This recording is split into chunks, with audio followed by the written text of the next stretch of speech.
The Patchwork Bride by Sandra Dallas, Chapter 3. After that, the cowboys razzed Buddy about Nell's name for him. He asked her to call him by his real name, but she refused. "You'll always be Buddy to me," she said. "Cowboys have got a long memory. You watch out for him," Lucy warned. Days went by and then a week or two, and Buddy didn't retaliate. So Nell figured the practical jokes were done with, and she was glad. She'd all but forgiven him for the bee and the bouquet and regretted banning him from the kitchen. Still, to Nell's disappointment, Buddy was polite but kept his distance.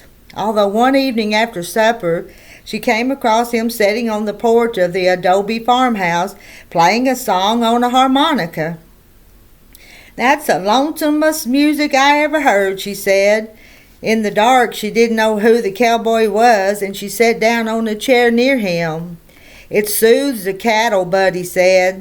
"Those old cattle drives, the boys used to play the mouth organ when the cows got the jitters."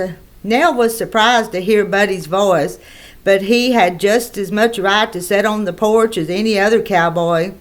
"I guess it's easier to carry around a mouth organ than a fiddle, although I heard a fiddle the other night. Was that you too?" "That'd be Wendell. He's practicing for a barbecue and dance over to the Iverson place on Saturday night. You heard about that?"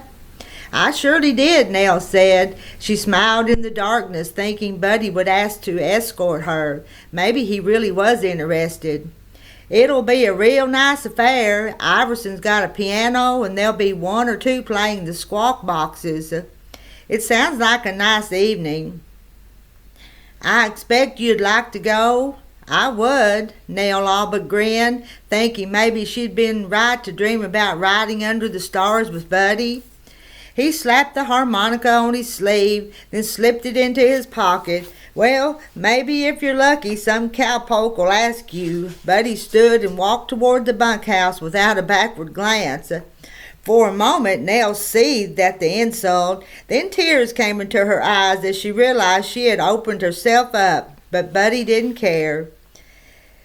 A cowboy did invite Nell to the barbecue. In fact, two of them did, but Nell turned them down in favor of going with Lucy and Mr. Archer.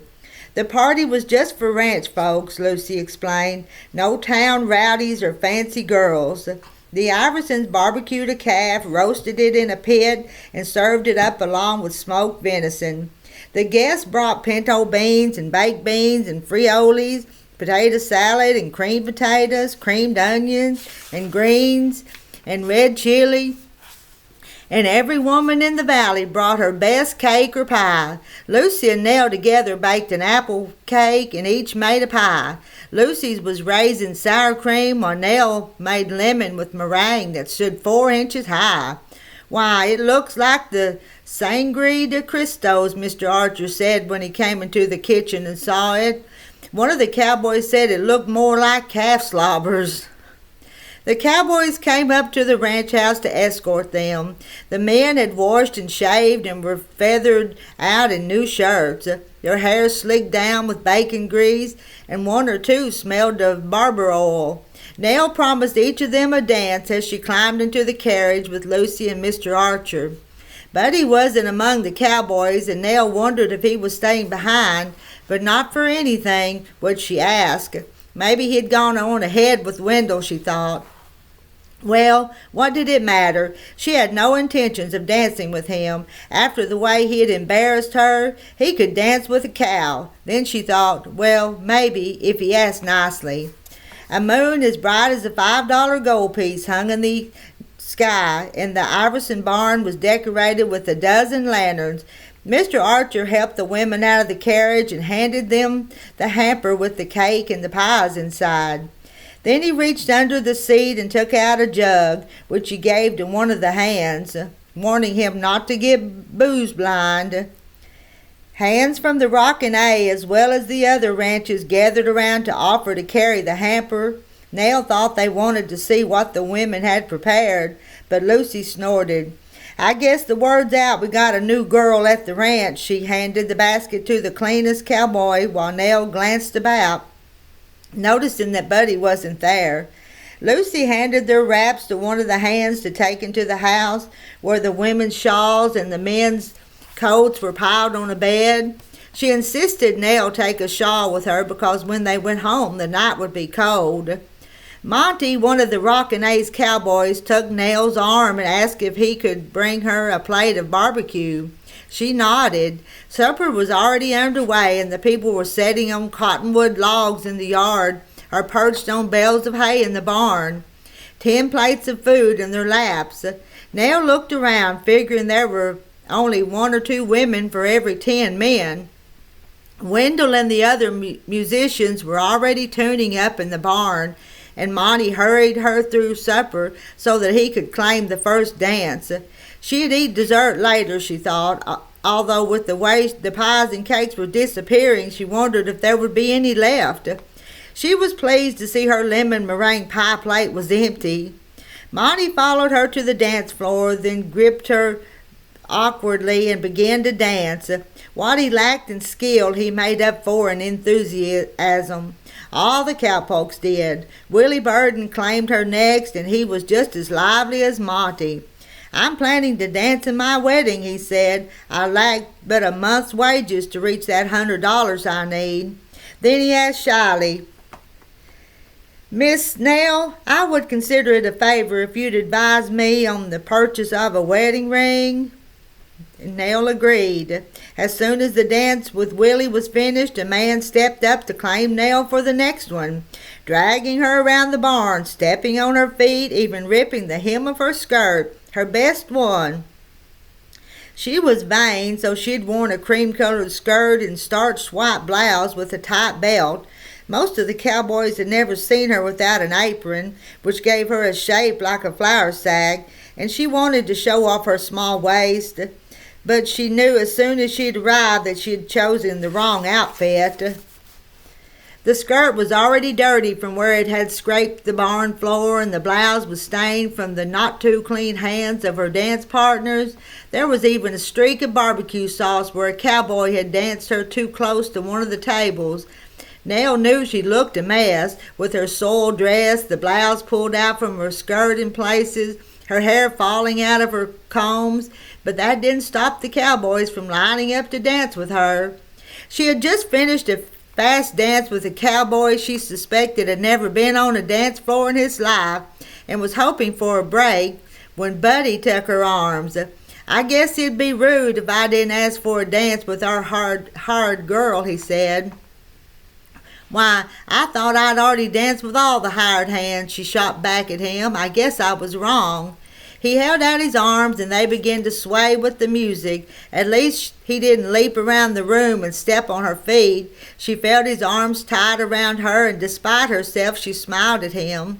But he smiled back, and she saw again that he had all his teeth in that warm smile. "You know the boys say you have eyes as blue as the mountains at sunset." Was he flirting with her, or was he setting her up for something? "What do you say?" she asked. I'd say they look more like turquoise nuggets. I think I'll call you Miss Nellie Blue Eyes." Nell flushed. Maybe Buddy liked her at that. Maybe he'd just been cautious or shy. That was all right with her. They finished the dance, and Nell said her feet hurt so much that she wasn't sure she'd ever walk again, so they went outside and sat down on a log. "Is that what you'd call a harvest moon?" Buddy asked, looking up at the sky. "That's what we call it in Kansas. Here we call it a Comanche moon, and sometimes a spooning moon. I kind of like that one."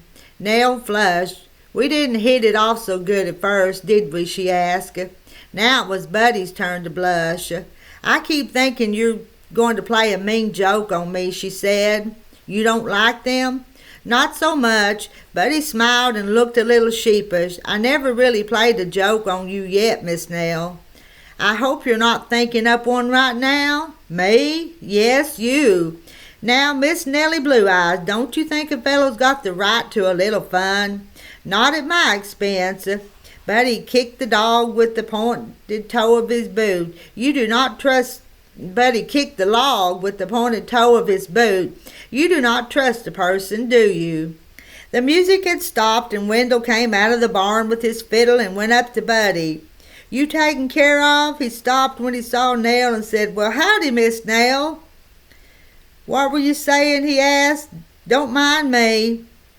I was just asking this ugly old cowpoke if he had a dance yet. He better hurry up because folks are commencing to go home. Won't be long before we're playing 'Leaving Cheyenne.'" Lucy had told Nell that was the last song played at a cowboy dance. The two men glanced toward the ranch house where people were collecting their coats from the bedroom and gathering their blankets and pie plates and cake pans. Nell wondered if Wendell had been about to ask Buddy if he had a bottle. She'd noticed a number of the cowpokes stumbling around smelling of bust head. "I think I ought to find Lucy and Mr. Archer," she said, standing up and brushing off her skirt. It was doubtful that she'd ever get it clean. "I'll walk you back to the ranch house," Buddy said, but just as they started toward the building, a woman stopped in front of Nell and demanded, "Is this yours?" She held out a white handkerchief doused in cheap perfume. "I found it in my man's coat pocket. It has your initials on it. I don't know there's any other woman here with them initials." Nell held out her hand, then turned away when she caught a whiff of the perfume, which smelled like something a sporting girl would wear. "It's certainly not my cologne," she said. She used only a little toilet water, and it had a rose scent. She'd held her breath and raised the handkerchief to her eyes to see it better in the dark. "But it is my handkerchief. I embroidered it myself. Where did you get it?" "Like I say, it was in my husband's pocket." The woman gave Nell a stern look. "You better watch your step, miss. It won't do to go after a married man. He won't be stepping out with the likes of a gat-away like you." The woman stomped off, her husband behind her, protesting. "Now, Mother, I don't know where that came from. I've never saw it before." Nell hurried toward the ranch house where she ran into Lucy. "The strangest thing happened. See that man over there?" she began. But just then Mr. Archer put on his coat and reached into his pocket to take out his gloves. Instead, he pulled out a white handkerchief that stank of perfume. "What's this?" he asked. "Oh, my Lord," Nell said, putting her hands to her face. "Somebody's put one of my handkerchiefs with that awful smelling perfume into your pocket, too. The handkerchief is mine, but that's not my scent. I don't know how it got there." Before they left, a third man approached Nell and said, "Miss Nell, is this yours? I'm flattered as all get out, but I'm thinking I'm too old for you." He held out a handkerchief. "Looks like somebody's been pirooting around," Buddy said behind her. Nell turned and saw him exchanging a smirk with Wendell. She grabbed the handkerchief from the man and threw it at Buddy. I thought you weren't going to play any jokes," she fumed. "You took my handkerchiefs. You went into my room and stole them and soaked them in that horrid perfume and put them into men's pockets. Why, I thought you'd be pleased. It's a real nice way to meet folks. To have them think I'm a fast woman, you mean? This is just awful, awful." Nell wasn't sure whether she was angry because of the joke or because she'd begun to think that Buddy was sweet on her. She turned to Lucy, who glared at Buddy. It was Mr. Archer who spoke, however. What did you think you were doing, son? You were planning to spoil Miss Nell's reputation." He turned. "And you, Wendell, I'm surprised. You boys are a pair of crockheads." The two hands looked down. "It was only a joke, Buddy. It was only a joke, Buddy." Lucy asked Nell how many handkerchiefs she had. 12? And you took all of them?" Lucy asked Buddy. He gave a slight nod. "I guess you two cowboys have some apologizing to do," Mr. Archer told them. "Yes, sir," Buddy said. He glanced at Wendell, and the corners of his mouth went up a little. "I'm sorry, Miss Nell," he said. Wendell muttered a second apology. Nell started to protest, but Lucy touched Nell's arm, and she fell silent. Later on, Lucy told her, "I know it's rotten, but it was a joke, and a pretty clever one at that. It reminds me of a little boy who dips a girl's braid into an inkwell to show he likes her. Maybe it's some special cowboy way to get your attention. Whatever it is, if you want to get along out here, you have to learn to take it. The ranch needs cowboys more than it does a hired girl. Over the next few days, half a dozen handkerchiefs turned up, all of them perfume-soaked. One man rode 10 miles to call on Nell, and a woman in a store in Las Vegas all but slapped her before Nell explained that one of the Rockin' A's hands had played a joke on her. "Oh, well, I understand then," the woman said. "Still, you keep away from my husband just the same." Nell had recovered 9 of the 12 handkerchiefs and wondered what had happened to the others. It was understood among the hands that this might have been the greatest practical joke Buddy had ever pulled. Buddy tried to make it up to Nell, complimenting her on her cooking, opening the door for her, even for her when she carried the wash blankets basket outside, even offering to help her hang the laundry, which Nell had told her was a come down for a cowboy, but she would have none of it. "I believe he struck on you," Lucy said. What of it? What of it? Nell was hurt that she had opened her heart to the cowboy and he had tricked her. "I don't like him," she said. She told Lucy, who only rolled her eyes. Nell did like Willie Burden. However, she liked that he was sweet on Martha, this girl in Albuquerque, and never seemed to mind that the other hands teased him about it. "After payday, I'll never see you buzzards again," he told them. Nell kept her promise, and one day when Wendell drove her into town for supplies, she went into the jewelry store with him to pick out a ring. "Solid gold," she told him. "You can buy cheaper, but 50 years from now you don't want a ring that's got the gold worn off." The ring cost $7, more than he'd planned to spend, but Willie said that with his next pay he'd still have more than the $100 he needed to file for a homestead and set up housekeeping. Nell knew that Mr. Archer was going to give Willie an extra $25 as a wedding present. She and Lucy had already presented him with the wedding shirt they'd made, and Nell had embroidered Willie's initials on the pocket. He had tried it on for size and grinned that he'd never felt so bugged up in his life. A few days later, Willie was late for breakfast. When he came into the kitchen, he looked crestfallen. "I lost my wallet," he said. "I lost my wallet, and it had near $100 in it." The cowboy stopped eating and stared. "You trying to get out of marrying, Willie?" one asked. The others laughed a little, hoping this was a joke, for Willie was well liked. "It ain't a joke. I went to get it this morning and it's gone. I looked all through my trunk, even took out the bottom of it, and I gone through my clothes and everything, but it's gone." This was a serious matter. "You think somebody took it?" Mr. Archer asked. "No, sir, I can't say as I do. I think I must have lost it. Last time I remember it was when I went to town with Miss Nell." The cowboys turned to Nell, who blanched, but Lucy stepped in. "You all know Miss Nell don't steal, so you can just forget about her." "Is it in the wagon?" Nell asked. "I looked all through it, and it ain't there either. I'll check the groceries. Maybe it got caught in with the flour or the sugar." Lucy took over the serving while Nell searched the larder. She and Willie spent an hour taking out all the cans and bags of potatoes and beans, sugar and flour, but the wallet wasn't to be found. "You must have left it at the store, or maybe somebody found it in the street and turned it over to the sheriff," she said. "You want me to go to town and see if it's turned up?" Willie said he'd go. He was away most of the day, and when Nell saw him ride into the corral later, she knew from the way his shoulders drooped he hadn't found his money. She went to the corral and watched Willie unsaddle his horse. After a time he glanced up at her and shook his head. "I guess I'm not getting married." "She'll wait," Nell said. "She'll be disappointed, but she'll wait."